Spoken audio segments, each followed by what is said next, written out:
My name is Danny Kuan, and I'm Dean and Lee Ka-shing Professor in Economics here at the Lee Kuan Yew School of Public Policy. It is a delight and an honor for me to get to chair this event. Before I say more about the speakers who we will get to hear from, let me first set down what we anticipate will happen over the next hour or so. In just a minute, I'm going to turn the stage over to my good friend and colleague, James Crabtree, who will give a short lecture on his book, on what New India today is like, and with an eye in particular to India's future in, among other things, the evolving realm of great power competition. A couple of words about the book itself and about James. The book that is being launched at this event is the by now justly famous, worldwide released The Billionaire Raj, a journey through India's new Gilded Age. This book has been published to wide acclaim. Just a couple of weeks ago, it was placed on the long list of nominees for the Financial Times McKinsey Business Book of the Year Award. The book's author, James Crabtree, his friend and colleague, he is Associate Professor in Practice here at the Lee Kuan Yew School. Just prior to coming to Singapore, James had lived and worked in India as the FT's Mumbai bureau chief. Before that, he was comment editor for the FT's opinion page based in London. James had previously also been senior policy advisor in the United Kingdom Prime Minister's Strategy Unit under Prime Ministers Tony Blair and Gordon Brown both. James writes widely for global publications, including among them Wired Magazine, The Economist, Foreign Policy. He is a regular columnist on Nikkei Asian Review. If I could get you now to just join me in welcoming James Crabtree on the stage to deliver his lecture. Thank you all very much for coming. This is going to be the easiest introduction to a lecture that I've ever given, because in addition to all of the many other votes of thanks I have to give this evening at this the Singapore launch of the book to Danny, the current dean, who is my boss, and so I have to be duly deferential. But as he says, I knew a long time before I came here, and who I've admired intellectually, Kishore, who was instrumental in bringing me to the Lee Kuan Yew School and giving me the time and space on sabbatical from the FT to write this book, and then to decide that I liked my sabbatical so much that I would stay here at the Lee Kuan Yew School. Sonal Verma, who you'll meet in a minute, who is the chief India economist at Nomura, and one of the many, many people I used to pester as a journalist in trying to learn about India. One of the people I would call most often, in fact, when there was some perplexing issue going on in the Indian economy, as there is this week as the rupee heads through the floor, to try and find out what on earth was going on. And so a book like this is really an accumulation of the views of different experts who you, in my time as a journalist, you'd bother. But one of the other people I have to be thankful for is our external affairs team here. I'm not sure if Tracy and the rest of the team are here, but they were kind enough to help me put together a short video about the book. Instead of actually explaining the book myself, I thought I would start by showing you the video. So by the magic of technology, this should work. Now all that remains for me to do is to be the follow-up man to the video, and in a sense give the same story of the video over the next 10 minutes, which I will endeavor to do. By way of introduction, I should say, I've said this to a couple of people, that it's delightful to see so many friends in the audience. Somebody, when I was preparing to publish this book, it's the first one I've written, told me that I needed to prepare myself for the fact that when you publish a book, the phrase they used was, it's like the calm before the calm. In the sense that you publish the thing and then nothing happens. Nobody reads it. And so you have no idea, for the nervous first-time author, how pleasant it is to look out over a room, see so many friendly faces, people who've been a source of advice, colleagues of the school. I'm very grateful. Equally, you might think, why on earth does the world need yet another book written by a white British, now former journalist? There are many of these things around the place. I suppose all I can say is that I moved to India when we moved, my wife and I, who's in the front row, We moved to India in 2011. We moved to Mumbai rather than Delhi, which was a slightly unusual thing for people who moved to write about India. But we were there at an extraordinary time in India's economic development. India started its economic journey later than China. Its growth period had only really just begun. And in a sense, of all of the world's great powers, or emerging great powers, it is the one whose story is the earliest in its telling. And so I felt that I had seen things there and met people there that maybe other people hadn't seen. I had a privileged position as a foreign correspondent. I was also lucky enough to be in India, which is a very open, talkative country. I see many friends from India here this evening. And so I had kind of reasonable access to some of the tycoons who were remaking India's future. And that was, in a sense, what I became captivated by. You saw the phrase "boligarch," the billionaire class, the new Indian ultra-rich. If you were to write a book about the tycoons of British or American capitalism, it would be quite a boring book. The FTSE 250 Raj would be a book about men, normally men, but sometimes women, exceptionally good at email, go back to the commuter belt on the weekend, go to the golf club. But I arrived in India to find a kind of business figure that, in a sense, we've lost in the West. So in Britain or America, you don't really have tycoons anymore. You have Richard Branson, Elon Musk, maybe, but you don't have figures of the sort that I'm going to try and talk to you this evening. And so with due deference to Kishore, I'm going to try and talk about the three fault lines in the book with reference to three particular characters who appear in there. So the book has a range of characters. If you buy it, it has chapters on Narendra Modi, India's Prime Minister, Arnab Goswami, the Sean Hannity of India, the leading shock jock, chief ministers, drunken tycoons. But I thought I'd pick three this evening to try and sort of tease out the three fault lines that we mentioned in the video. But before I do that, in a sense, to begin and to conclude, I want to frame this in an argument about why we should all care about India, perhaps more than we do. Now, this is an argument I'd laid out when I took the book on tour to London and Washington and New York.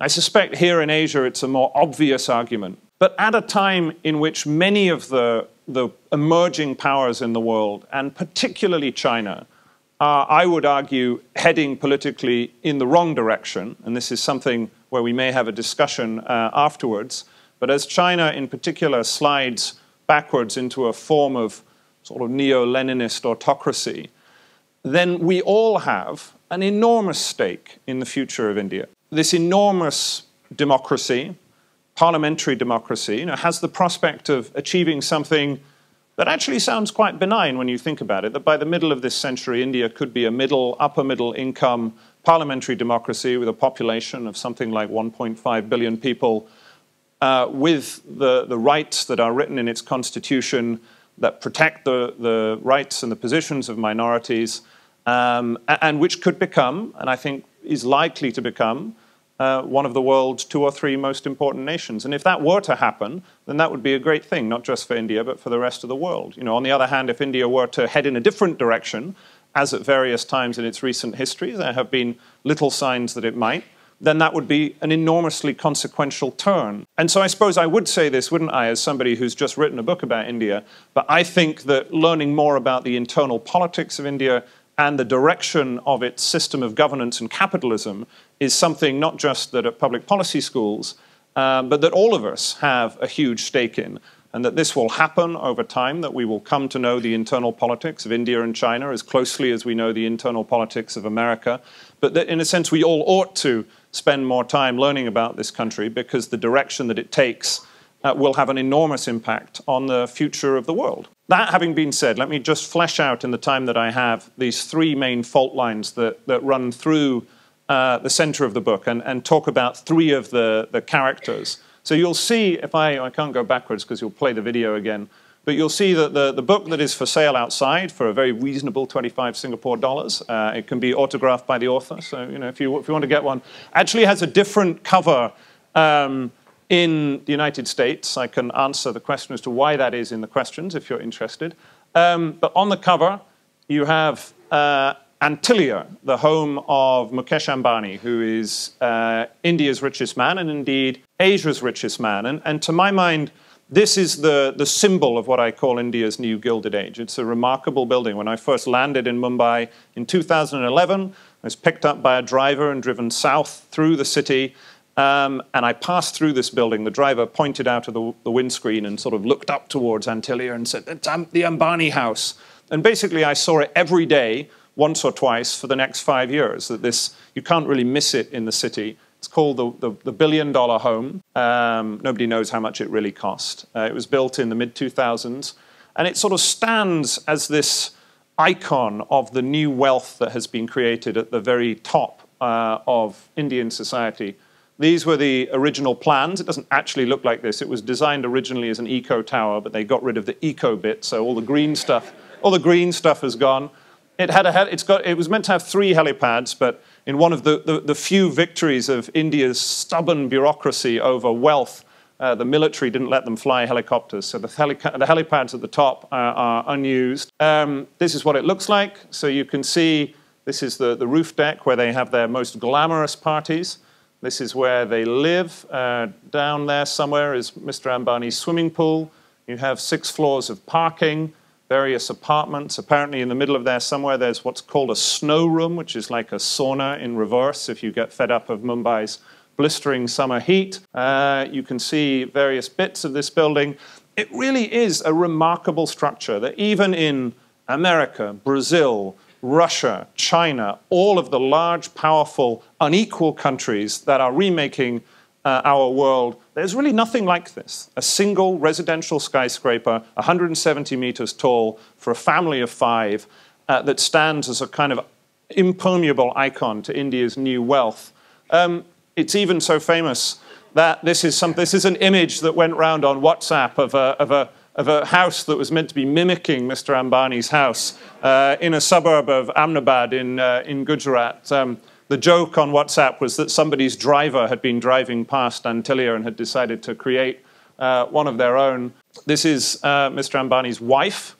Somebody once told me that her title is Madam Chairman, Sir. This is Nita Ambani. It's hard to describe what happens when Mukesh Ambani walks into a room in India. He has this extraordinary presence. He's been the country's richest man ever since he took over the position from his father in 2002. He's seen to have an extraordinary amount of power, and the family live a life of seclusion that is akin to a sultan or a monarch. People call this a vertical palace. Here's the man himself, $45 billion, depending on how you count it. And in a sense, he stands as a model of the wealth that has been created at the top of Indian society. Now, this is not an uncomplicated picture. India actually has a very good record of poverty reduction, and there tends to be a debate as to whether or not you think you should be reducing poverty and not worrying about inequality, or you should be worrying about inequality in a lot of the poor. Actually, India has a much better record of poverty reduction than most people give it credit for. Nonetheless, it has amassed wealth at the top of its society more quickly than almost any country in history outside of Russia. So India in 1996, 2 billionaires, now 119, worth $450 billion. But in a sense, the more relevant comparison is with China. Oh, well, I've lost my China slide. But anyway, with China, at the same stage of its economic development, when they had economies roughly of the same size, $2.6 trillion, China had managed to create only 10 billionaires in the middle of the 2000s, and India has 10 times that many. And so while there are lots of different ways to measure inequality for the sort of political scientists and economists in the room, whether it's measured by billionaires, whether it's measured by the World Inequality Survey, which draws on work by Thomas Piketty and others, whether you look at the top 0.1%, the top 1%, in this case the top 10% as against the kind of broad middle class, you'll see that India has become a much more unequal society, much more unequal than most countries at its stage of development, much more unequal than the successful economies of Eastern Asia, the ones who have made it from poverty to middle income status, and some of them, like Singapore, onwards to rich economy status. And for all sorts of reasons that we can go into in the question and answer, I think this is a worrying development for India. And so the book is, in a sense, a story of the rise of this extreme wealth at the top of Indian society and an argument that in order to develop quickly, it would be wise to take measures to remedy that. Now, that brings me on to the second character who I think exemplifies a fault line in the book and the story that has perhaps captured most attention of any in the book, which is about Vijay Mallya and his golden toilet. Some of you may not know Vijay Mallya. He was probably the most charismatic of all of India's new tycoons. If you've drunk Kingfisher beer in a curry house, then you've drunk one of his products. Some of you may have flown on a Kingfisher aircraft before his airline went spectacularly bust.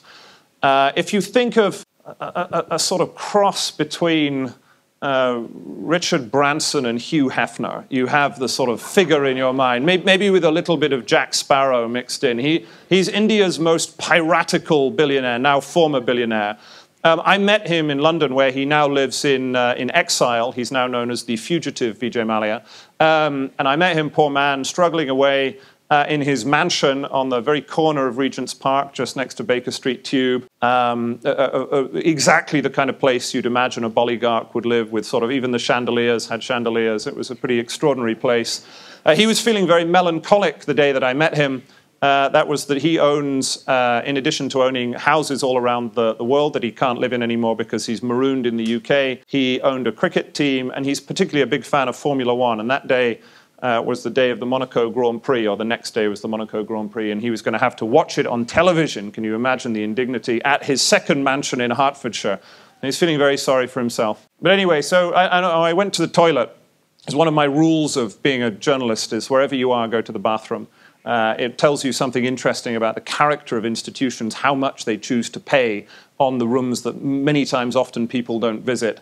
And so I'll always visit the bathroom wherever I go, companies, institutions, central banks, prime minister's offices. And I excused myself midway through my 3-hour interview with Mr. Mallya and went to the bathroom to discover his latrine. This isn't the actual picture because I want to respect the man's privacy, but it's not far off what I found in his bathroom. There wasn't actually gold toilet paper, sadly, but there was gold pretty much everything else. And so the story of Mr. Mallya's golden toilet, in a sense, has been the thing that, in particular in India, has most tickled people about this book, with lots of different stories about this latrine. But in a sense, Mallya's story indicates that second fault line that I talk about in the book, which is the problem of crony capitalism and corruption. This is one of the India Against Corruption protests from 2011. That was the time that India's middle class really first came out on the streets and began to protest against the upswing in corruption that had happened in the middle of the 2000s. And that's where the stories of my book come from. The book is really a story about globalization. India's reform process officially began in 1991, but everything really got going in the middle of the 2000s when the global economy was roaring ahead. That was when the billionaire wealth took off. That was also when India's old system of small-bore retail corruption first began to really go wholesale, and you saw mega scams in the billions, tens of billions of dollars that brought protests out onto the street. And in a sense, the story of Mr. Mallya, who was both a tycoon but also a politician. He was a member of the Indian upper house. He was perceived by his critics to be a crony capitalist who was able to work the system to his own advantage, even though in the end he wasn't able to save his businesses from going bust. And it was this nexus between politics and business that in a sense came to define the darker periods of India's growth story over the last 10 years. Corruption scandals, tycoons fleeing the country, politicians like Narendra Modi coming to power and trying with some success to find a way of dealing with India's corruption problems. But still, this interlinkage between politics and business is one of the biggest challenges that India faces, in particular in its election system. So India has a very big, very expensive democracy. Here you have an example of one very prominent politician who I feature in the book, who actually lost an election that I was covering, but he's a very wise man. You can see this is Akhilesh Yadav, the former chief minister of Uttar Pradesh. He's got an excellent taste in books. So Mr. Yadav and many of India's politicians show that this interlinkage between business and politics. The last Indian election is, by one estimate, cost $5 billion. It's comparably expensive to the United States. At some point, it is clearly going to be a more expensive democracy than the United States. But almost all of this money is funded under the table. And while we don't know precisely from whom it comes from or what the quid pro quo is, we know in general that it has to come from the business community, because they're the only people with the resources that could theoretically provide that sort of money. And in a sense, trying to work out in the future the proper balance between accountability and transparency of funding of India's gigantic democracy is the second fault line that I deal with in the book. And the third is what I call the boom and bust cycle of India's industrial economy. So I used to work for Gordon Brown. Gordon Brown always went on about boom and bust. Danny will remember this from his time at the LSE. He was Scottish, so he said boom and bust. This is a steel facility owned by Naveen Jindal in eastern India. It's again one of the chapters in the book. I fly down on Naveen Jindal's private jet. This is Naveen Jindal. He's a very debonair, polo-playing young billionaire, the scion of a Congress Party dynasty. And he invited me down on his private jet to see this steel plant, which had run into all sorts of difficulties. He, in a sense, exemplifies what happened with India's tycoon class in the middle of the 2000s. He invested very aggressively, borrowed a lot of money from banks, and then ran into all sorts of problems. To put it very simply, what used to be true of India's economy was that capital was expensive, but politics was easy. That it was very difficult to get money to invest in industrial projects, but you could, if you were a clever tycoon, you could sort of work the system to your advantage. And in a sense, what has happened now, or what happened over the last 10 years, was that flipped on its head. Capital became much more readily available as India reintegrated with the global economy, and India is much more global now than people give it credit for. In many ways, much more global than China. But politics is no longer easy. Because of the corruption scandals, it's no longer really possible to work the system in quite the same way that you used to. And so India faces a challenge. Its old investment model, which was corrupt, but at least in the mid-2000s delivered very high growth, is broken. But there's no new investment model to fix it. And until India can fix that particular problem, it's very difficult to see how it's going to build the bridges and railways and ports and steel mills that a country in the early stages of urbanization and industrialization needs. In a sense, that's true for all of those three fault lines that I've mentioned. In a sense, the argument in the book is that India faces something quite similar to America's Gilded Age in the late 19th century. And you could think of many reasons to be pessimistic about India's future. I mean, in a sense, the challenges are as long as your arm. It has to develop manufacturing industries and export-focused manufacturing in a way that it hasn't successfully managed to do before. It has to manage somewhere between 300 and 400 million people moving from villages to towns and cities over the next 20 or 30 years, a movement of humanity larger than any other country in history except for the one that China has just undertaken, but under the circumstances of being a messy democracy as opposed to an autocracy that can boss people around a little bit. Many, many, many different challenges. But I suppose the reason why I claim, at least theoretically, this is an optimistic book, is that were you to sit in New York in 1880, you would have seen many of the things that you see in India today. A lot of wealth being created by self-interested tycoons at the very top, the robber barons, the millionaire class as they were known, disgracefully corrupt urban politics, New York's Tammany Hall, being the most famous example. And yet, over the 20 or 30 or 40 years that followed that, a whole range of changes happened in America, as they did in South Korea in the 1960s, or Singapore at a similar stage in its development, which is partly about the middle class reasserting control over politics, it's partly about urbanization, and it's partly about progressive reform. And so I see no particular reason why those things cannot happen in India. But I suppose the argument in the book is that they're not going to happen by accident. And so if India wants to escape its new Gilded Age, and it has to deal with, at the very least, the three fault lines that I outlined. And with that, thank you very much. I would like now to bring into the discussion the other panelists that I've got up on stage here. After that, I'm going to introduce them. We will have a round of discussion up here. And then I want to open it up to general Q&A in the audience. But let me begin by introducing the panelists. Kishore Mahbubani is perhaps the most enduring friend of the Lee Kuan Yew School of Public Policy. He had been its founding dean for over 13 years, taking the school from just the germ of an idea through a fledgling startup, through a mature academic institution. He is now professor in practice at the National University of Singapore. Kishore's many, many writings, ranging from Can Asians Think?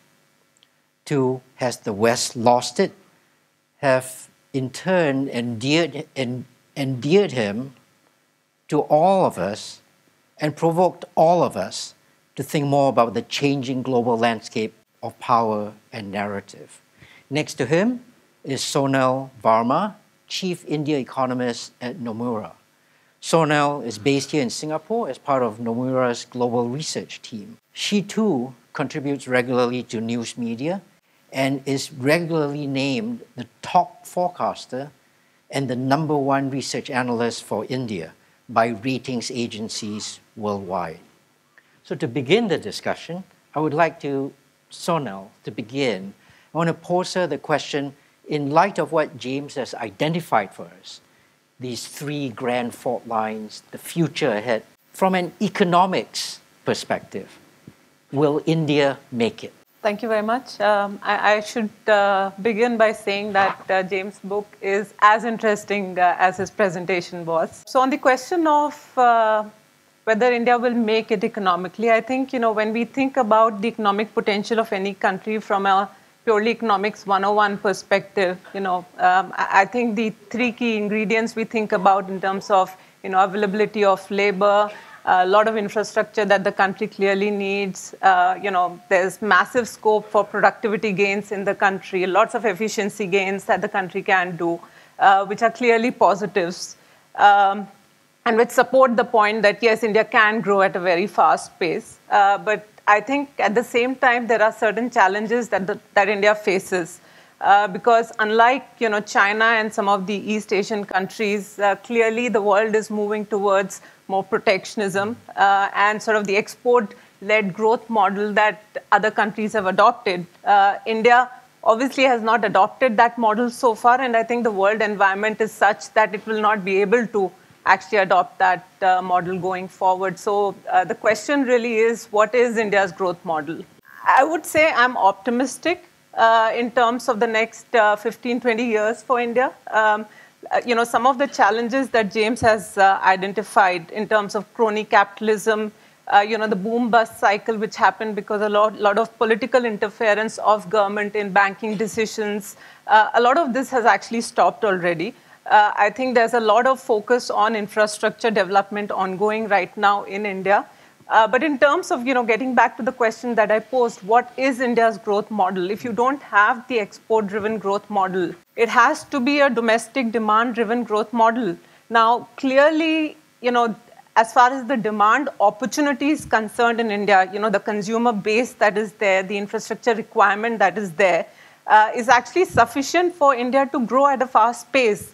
There are certain ingredients that need to be in place to enable attracting enough capital to fund the infrastructure story, produce enough to meet the consumer demand, because what's happening right now, and I think that this is a big challenge that the country faces, is that consumer demand is actually rising at a very fast pace, but the capacity of the economy to produce is not rising at fast. And the biggest example of this is actually electronics, where India is actually currently importing close to $60 billion in electronics every year. So, I mean, just imagine if, you start producing electronics, if you start producing defense domestically, I think there's sufficient opportunity. So I'm actually quite optimistic in the next 15, 20 years.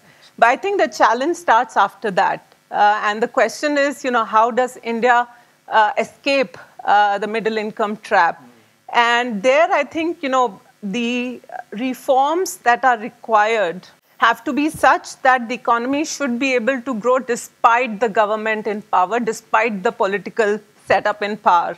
And for that, I think there are a few things that need to be done. Number one is the focus on skills. Because, I mean, as everybody knows, demographics can be a boon or a bane. And I think a lot more focus is required on education at all scales going forward.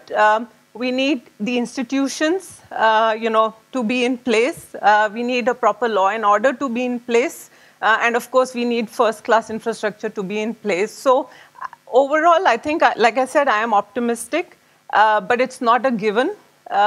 There's sort of a window of opportunity for India to change some of these longer-term challenges, address the longer-term challenges to ensure that we basically do not get stuck in a middle-income trap. Can I press you a bit? I'm going to turn to Kishore in a minute, but I'd like to press you a bit. Your statement about protectionism, that India is going to go there. But in a sense, do we think that India had already gone there in the past? Under Nehru and Indira Gandhi, scientific socialism, that produced an environment, an atmosphere, where India did not deal with the rest of the world as much as some other nations. So in a way, it's already had its dalliance with protectionism and autarky. The second point that I might want to press you on is, what is India's growth model? Asia has historically had a conventional growth model, one that draws on manufacturing. You move vast numbers of people from low productivity agriculture. You need to place them in high productivity activity. How do you get them there? The only way that Asia, the rest of Asia has found feasible to do is to go via first low-level manufacturing and then through learning by doing upscaling to higher level human capital development. India's growth model explicitly eschews that kind of ladder climbing. So I think what you've put you've put your finger on, what exactly is India's growth model? That remains to be fully explained. I hope that we can come back to this, unless you want to. I might invite James to jump in as well. Sure. So if we could hold that in abeyance in questions. And then, but I want to turn to Kishore, if I may. Kishore, you're the great geopolitical strategist. By all means, Anthony, thank you. And part of James's story is not just an inward-looking economics one. He wants us to think about India going forwards in the world, going out into the great abroad.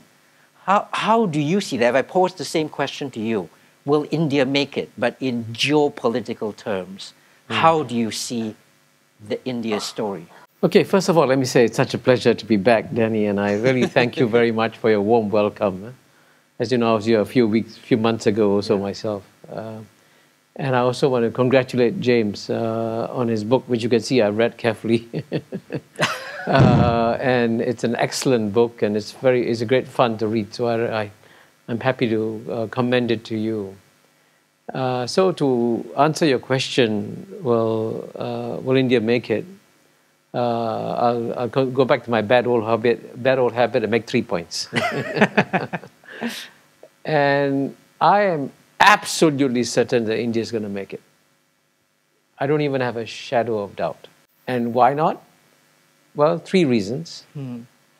One, historical. Because I always emphasize from the year 1 to the year 1820, the 2 largest economies in the world were always those of China and India. It's only in the last 200 years that Europe took off and North America took off.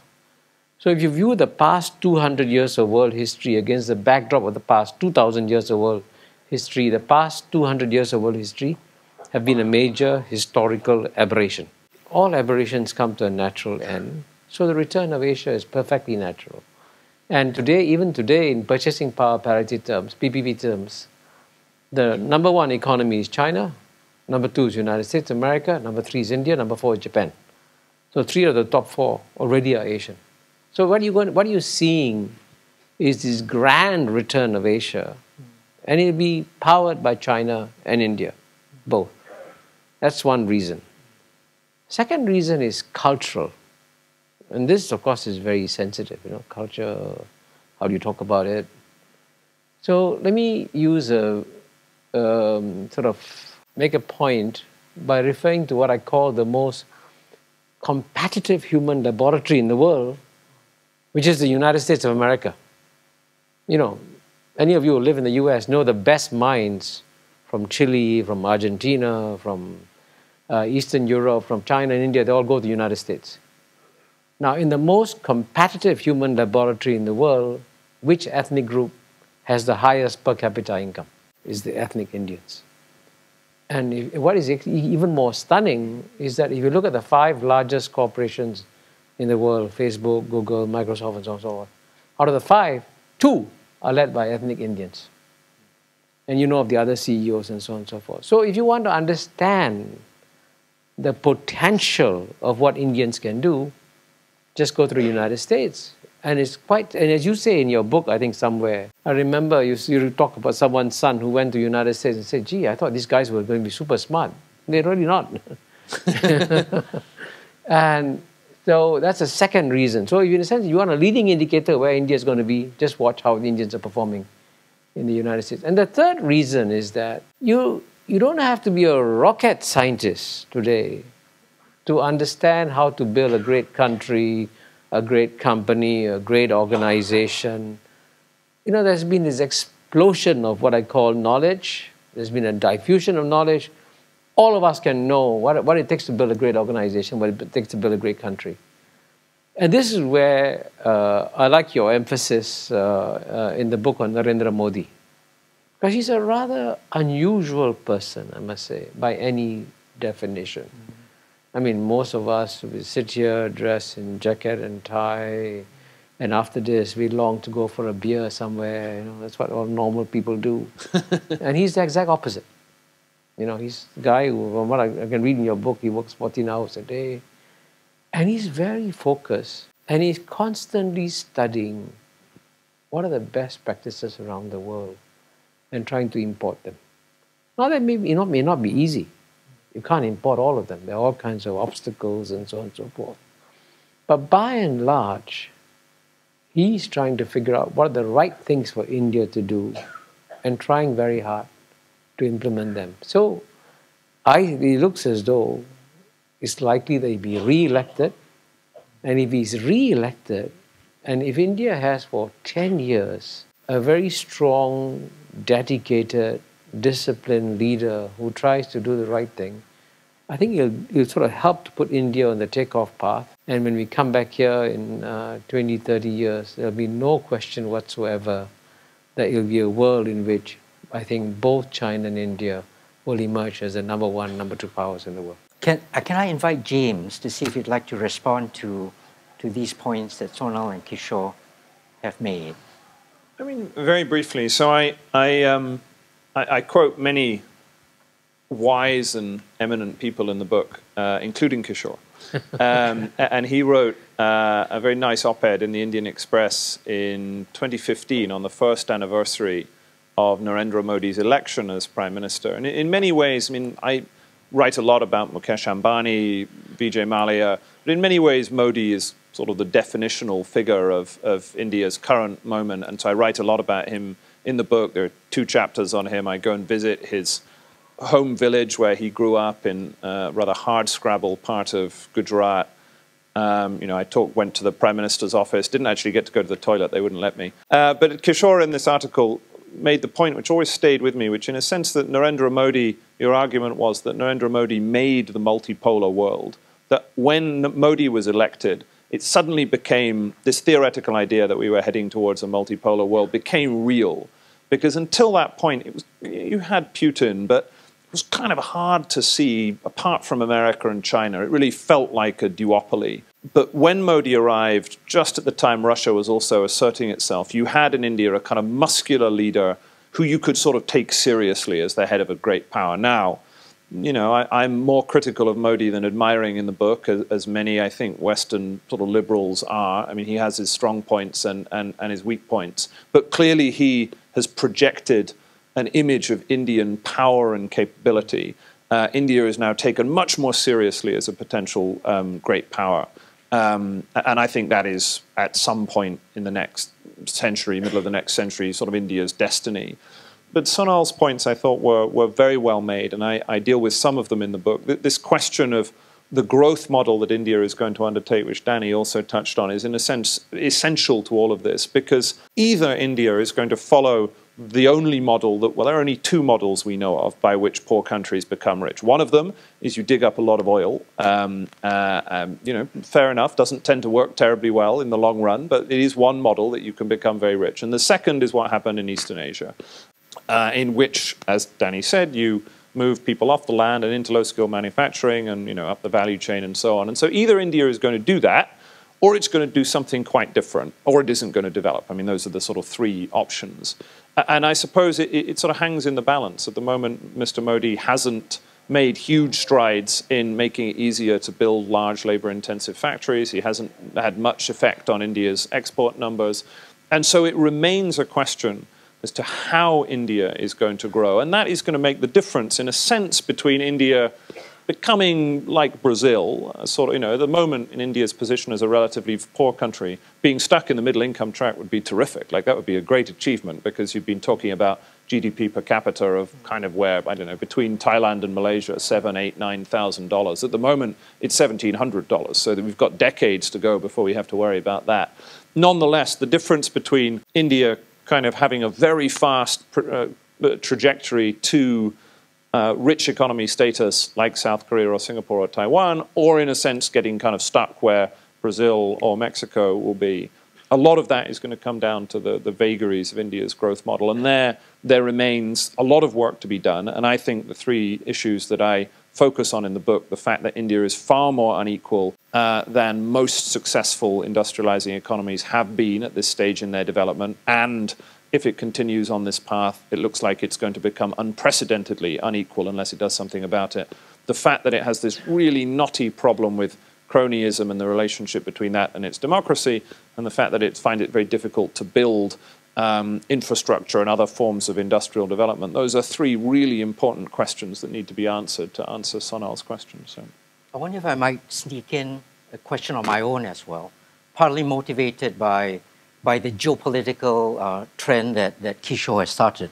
While I'm doing that, may I invite those of you who want to start lining up at the microphones along each side of the room to get ready to ask your questions. But I'm going to sneak in my question first while people are doing that.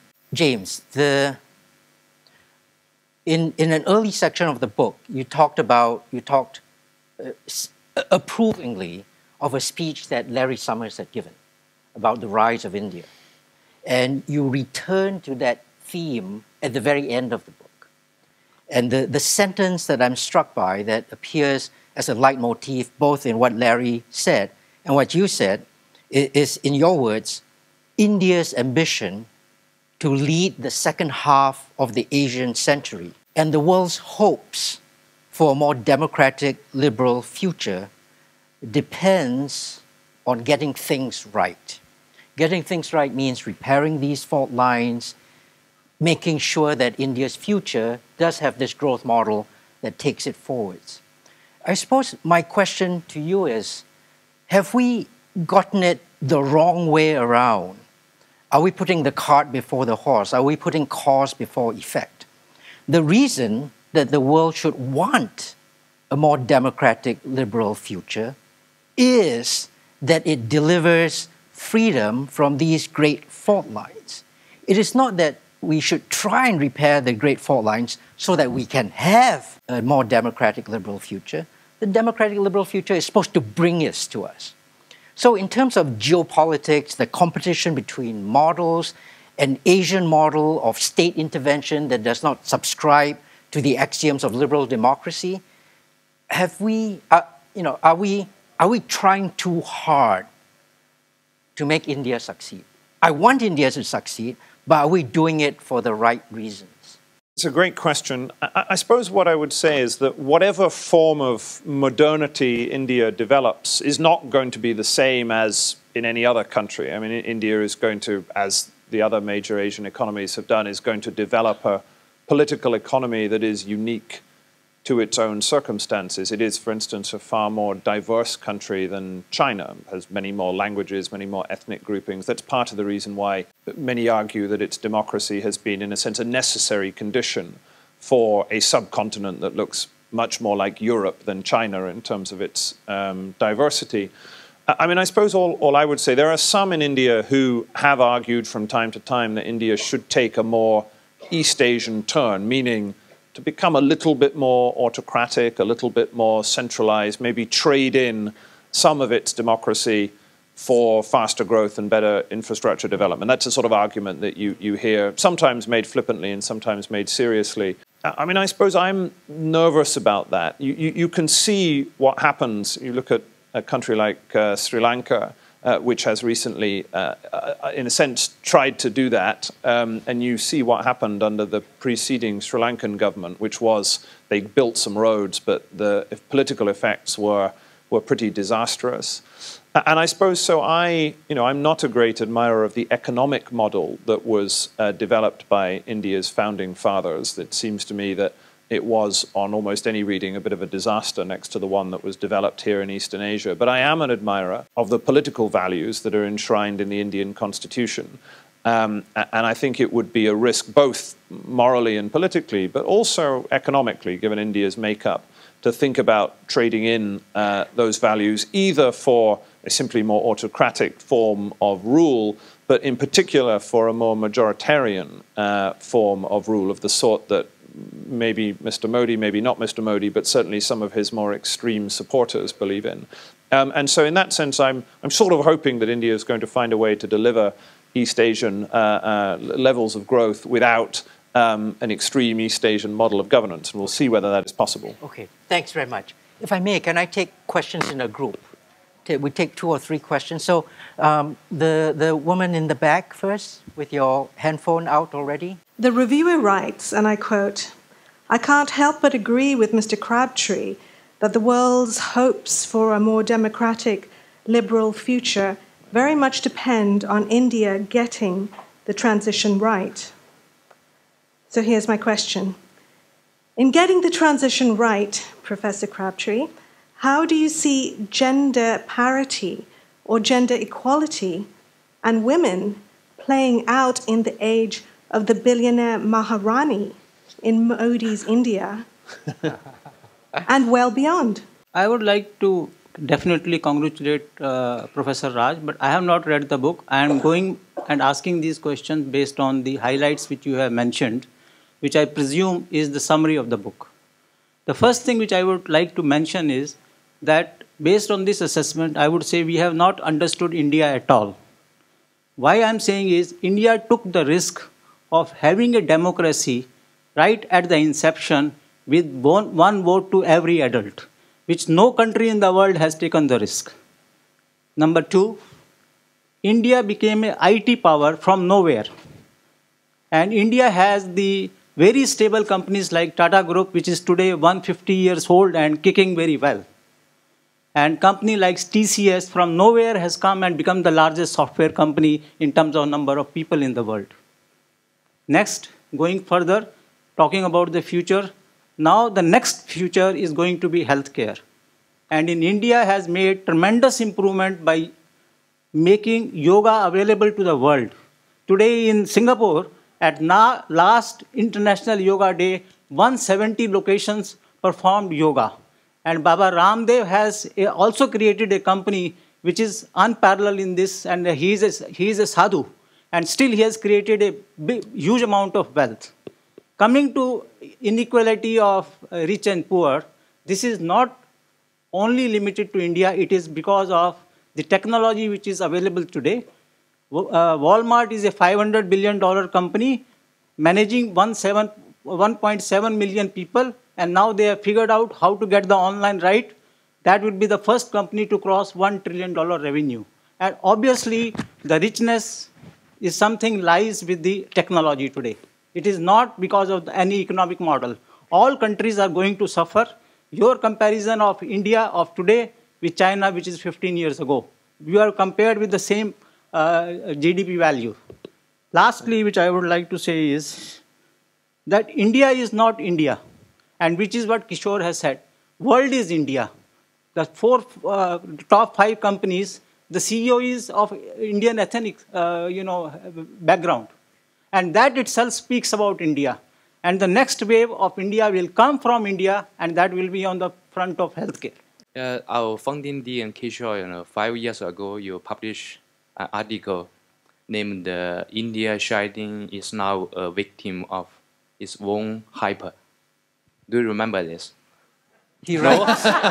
He writes so much. Yeah, because I am especially interested in this article. So my question is that today, do you still worry about India? There is too much hype in India, and okay. Another question is that to all panelists is that what are the real advantages of India democracy compared with China? Normally, as countries get richer, more women enter the labor force. India is unusual in that when people move out of dirt poverty into kind of merely being quite poor, female labor force participation plummets. So think in your mind of if you go to India and you see women carrying things on their heads. When you get just beyond that level, then women start staying home. So as soon as you have some modest level of material prosperity, cultural norms suggest women should not work. And that's a huge challenge. And in a sense, if India were to be able to up its female labor force participation, that would be an enormous stride forward.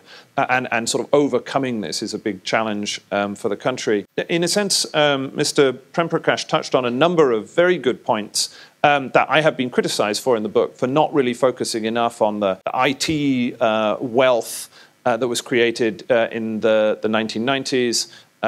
It's fair enough. When I used to cover that for the FT, I was slightly less interested in those figures. They've been well accounted for in other books. They're also just less interesting than the industrial tycoons. But in a sense, this is one of the reasons for optimism about India. India, in the mid-2000s, there was a real worry about India that I chart in the book, that it was heading in a Russian-style direction. Raghuram Rajan, the economist and former Reserve Bank governor, talked about, he had a quote where he said, if Russia is an oligarchy, how long can it be before we have to call India one? And it really did look like India in the mid-2000s was heading in that direction. Tycoons and politicians conniving with one another to divide up natural resources in a big squalid mess. Thankfully, over the last decades, partly because of the anti-corruption movement, partly because of Mr. Modi, it doesn't look like India is going to head in quite that direction. But nonetheless, the strength of some sectors of its economy, of which IT is certainly one, is part of the reason to be optimistic about India's future. It does have a competitive, global, export-focused section of its economy in some areas like IT, generic pharmaceuticals, auto components. So there are some of these areas. And so that's a good reason to be optimistic. I'll let Kishore talk about Indian overhype. Yeah, sure. Actually, now I do remember the article now. And the theme of the article was, is it good to have a lot of hype? Or is it bad to have a lot of hype? And my conclusion, if I remember correctly, was that it's damn good to have a lot of hype. Because if you have a lot of hype, then other people and countries pay attention to you. For example, imagine if we live in a world today where there's a lot of hype about Africa. Hey, it's going to be the African century. The fastest growing economies in the world are going to be in Africa. You get the story after story, then you say, oh, time for me to go to Africa, right? So in the same way, all this hype about India has actually been very good for India. And I think this book actually will have the impact, I think, James, of enhancing the hype about India, because actually the one very basic, simple question to ask is, how is it you can go from 2 billionaires in 1991, right, to over 100 billionaires? I can tell you, becoming a billionaire is not easy, I tried and failed, So obviously you need a kind of an ecosystem in place to enable billionaires to emerge. America had that ecosystem in the Gilded era, and amazingly, India created that ecosystem that delivered 100 billionaires. So that kind of hype is actually very good for a country. And therefore, the more hype there is about India, the better it is for India. Now, in terms of comparing China and India, that could be a 3-hour session. Only point I'll make is that China will succeed, India will succeed. But they will both succeed in very different ways. And some smart aleck once said, China will succeed because of its government. India will succeed despite its government. I mean, James and Kishore have broadly covered everything. I just wanted to reinforce what James said. I think the fact that female participation in the labor force is so low is actually another reason I would be more optimistic on India. I think it's a low-hanging fruit out there. And one of the things that strikes to me on democracy and the advantages is that when we talk about problems like crony capitalism, corruption, and you have a voter base which is frustrated with the situation, they vote with the feet. Right. On the rapidly rising caste divide in the country. So I was working with the successor of Mr. Modi, the Chief Minister, Mrs. Patel. I worked with her for 2.5 years. And I was part of the CM office when the Patel agitation took place. And it did not only hurt me to see the richest community of India coming on roads and taking apart the economic growth model in a matter of days, but it also made me nervous about where we are going. And then the follow-up agitation of Marathas in Mumbai and Maharashtra is on the same line. We're still having problems dealing with the religion divide, and with the rising caste divide is making the entire question of economic growth irrelevant. Okay. So do you see this problem as a genuine problem going forward in the country that can hamper our growth, or what's your take on it? James, was good that Modi did not let you into the toilet, because in The Godfather, the guy at dinner went to the toilet, took a gun, and shot the other guy. But I went to Bombay 40 years ago. And between 40 years ago and now, I share your optimism. Because after that, I went to Sri Lanka. And Sri Lanka was uniformly poor. In the Yale line of thinking, that is poor equality. In India, there's a richness in the inequality. Okay. I have 2 points like questions. One is the issue that to be a great power, you need to have soft power.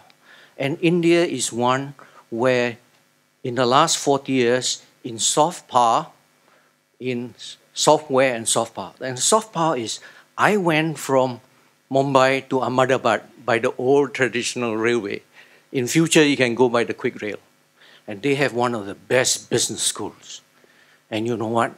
If you look at America, the deans of the business school are populated with our friends from India. Even at Harvard Business School, Nadia, Indian Institute of Technology. That kind of sense of soft power and software is fairly global. And if you look at Tata with Kohli during TCS, that's about 50 years. But the second part of it has to do with the external wing of India, which we should not forget. If you think about billionaires, there are richer billionaires in England, the Hinduja brothers. But they have an interesting model.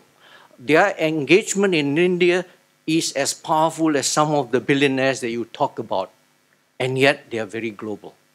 Anthony, can I bring you to your question, please? Okay. The question is, in going global and to be a global power, you need to be more external winged.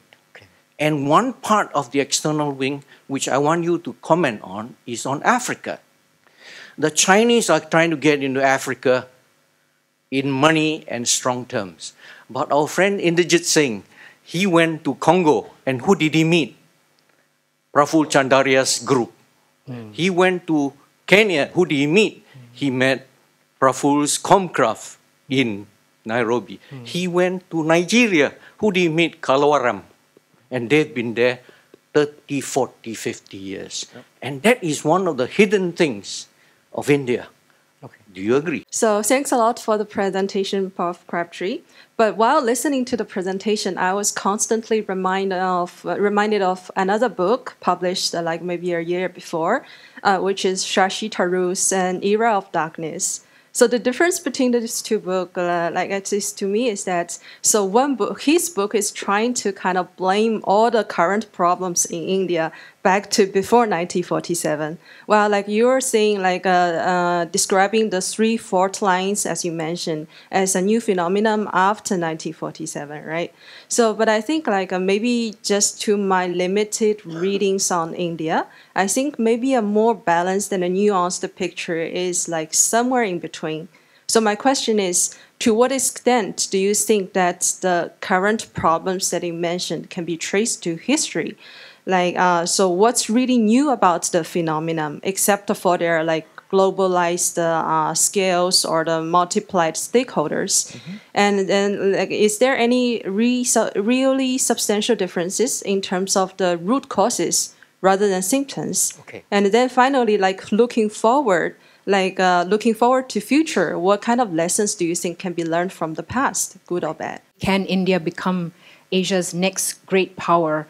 Rather, should the question be, will China allow India to become the next great power? A big question. power, maybe, but great power, I wonder. So I would like to hear your thoughts on that. And specifically, in terms of why would China allow it? Would it stand in the way? Would it block it economically, politically, alignments with Pakistan and so forth? So I'd like to hear your views on that. Thank you. Thank you very much. Gosh, there's a lot in there, isn't there? So someone always asks about the caste system. It's not really my... I didn't write a huge amount about caste in the book. There's the old sort of nostrum that in India you don't cast your vote, you vote your caste. And it's one of the paradoxes of kind of modern Indian politics that in some ways, caste, although it's always lying beneath the surface in India, it's become less important in some ways in urban India. And you would expect that in some ways the caste system would become less important as India urbanizes. On the other hand, as MJ mentioned, it's become much more important politically, particularly in North India. Part of the reason for that, so he was talking about these caste agitations in which, for those of you who aren't very familiar, these are sort of people in the middle of the caste heap who are complaining that they don't have enough access to government jobs. And so it's a very disruptive problem, but in a sense it's a reflection of India's broader problem, which is there aren't enough jobs for everybody. And the economy isn't working. There's 1 million Indians coming into the labor market every month, 10 to 12 million every year for the next 20 or 30 years. It's an astonishing problem that India has to generate jobs for all of these people. Across the 5 years, roughly 4 to 5 years of Narendra Modi's premiership, it's generated almost no net jobs. And so this is a real crisis. And so the kind of caste agitations you're talking about are really a function of the fact the economy isn't quite working. And hopefully, were the economy to start working better, and as urbanization occurs, then the caste system, I suspect, isn't going to kind of wither away, but it will become a less important factor in national life. I would hope that to be the case. The African point that Anthony made, I thought is very interesting. It is true that India, in a sense, it's a maritime nation that has for a long time been disguised as a kind of land-based nation, worried about its sort of regional extremities in Pakistan. But India's heritage, as Kishore mentioned, is as a sort of trading nation with great links here in Southeast Asia and also in Eastern Africa and around the rest of the world. And so I would expect that that will be an advantage for India, the fact that it has these networks in Iran, in Africa, in this part of the world. I also think that this will be geopolitically significant. If you look at China's development, look at where China is taken. It's where it goes to seek resources. It's where it's sort of trying to, protect its trade routes. The way in which its economy develops and the places where its tycoons choose to invest have a material impact on how a country has to begin to project power around its near region, and then, as in China's case and America's case, much, much further afield, sort of where you decide to set up air bases and that kind of thing. So I can see over the longer term this having a really quite material effect on India's development. And it's another reason why I think paying attention to the patterns of its businesses as they expand into different regions is going to be very important. What were there was one, the question about China, that's a really fascinating one, and we probably can't do it justice in this setting. I mean, all I suppose I would say is that it's not so much will China let India rise. And what interests me is the extent to which India and America will sort of team up to balance China in this part of the world. From a very crude Washington perspective, the reason why you support India's rise is if you have two kind of competing hegemons in Asia, then one of them can't dominate. And that is effectively why India and America have got much, much closer over the last 10 or 20 years. Now, they're not going to become formal allies, but both of them have a self-interest in balancing each other against China. Romantics on the American side think you can make more of that in terms of the world's two largest democracies. I expect they're wrong about that, but nonetheless, the raw geopolitics of the region. So, I mean, I think it's quite hard to imagine sort of China being so aggressive as to try and kind of launch preemptive wars that would stop India's rise completely. I think they're going to have to come to an accommodation with having another Asian giant and balance the continent between them. The question is what role America plays in that, and that's one of the fascinating questions to watch over the course of this century. So let me come to the specific questions. I thought the point you raised on the caste issues is quite relevant. It's a reality we need to face. But I would say, other than urbanization, I think, at the margin, the population in India is clearly becoming very young, has access to information, can see the changes that are happening in other countries. And I think there's also a lot of competition we are starting to see between states now. And therefore, I think, while these changes are very incremental, even for the political parties who continue to harp on caste, religion, and those issues, some of the development-related issues, I think as the population becomes young, has access, will become a lot more important. And therefore, the old, just as I said, what is India's growth model? I think political parties will also need to search for their own election model. It cannot continue to be, caste and religion when the, underlying population itself dynamics are changing. So I'm sort of hopeful that we move in that direction. And I wanted to sort of give an economic answer to the China question. I think this is sort of underappreciated, but in the last 4 years, after Japan, China has actually the biggest FDI commitment into India. And this is while the tensions have continued on the border. There are issues with Pakistan on the China-Pakistan economic corridor.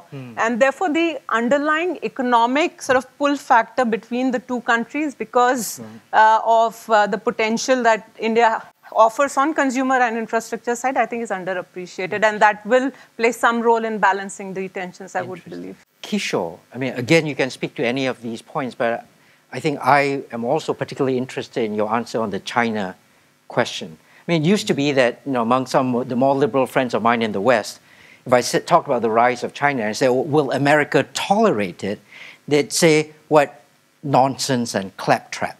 Of course, America wants an inclusive, transparent, liberal, rules-based world order. And if China is willing to obey those rules, then of course America would welcome China. But of course, we're now used to the idea that America might not welcome China. And it's interesting to hear a further step down that reasoning. Will China allow India? Well, as I say, we have gone past the time, so I'll be very brief. First, just a quick note on the caste question, since you posed it to me. Karl Marx explained beautifully how capitalism destroyed feudalism in Europe. In the same way, you go back and look for a New York Times article, page 1 article, about how capitalism actually has done a tremendous job of destroying caste divisions in India, and they give the data for that. So it's a churn of the marketplace that I think at the end of the day will kill the caste divisions. I don't know when, but it's going to happen. And of course, the question of China, India, and America is a very important one. And if I have to make, again, a very brief point, there is a massive geopolitical opportunity for India today. Because it doesn't take a geopolitical genius to predict that there'll be rising competition between US and China in the next 10 years. And that's what my next book is about. So how does India position itself? And of course, there's a very strong lobby in India that says, hey, let us become allies of the United States, and that will maximize our bargaining potential. But if I can say something slightly delicate here, apparently the last meeting between Modi and Trump didn't go off well, because Trump sort of was treating Modi as a kind of a lesser ally of the United States. And that, I think, was actually a wake-up call for the Indian establishment. It made them aware that India can have far more leverage, far more influence, if it stays in the middle and is big enough to play a balancing role between China and India. So if you can imagine a seesaw with America at one end, then China at the other end, India in the middle, where India steps will determine where the seesaw goes. And that's, by the way, that's very old-fashioned, geopolitical reasoning. You can find it in Kissinger's book. You can find it in all the geopolitical writers. So that's the opportunity that India can exploit in the next 10 years. Thank you. And I know there's still questions here, but as Kishore has reminded us, we've run out of time, I'm afraid. So I'm very sorry, but I'm going to have to call this to a close. Founding Dean has just slapped me on the wrist for my allowing this to go over time. I'm going to have to call this to a close, but I want to thank the audience for your participation, enthusiasm, and energy. And I want you all to join me in thanking James and the panelists for an amazing evening. Thank you very much.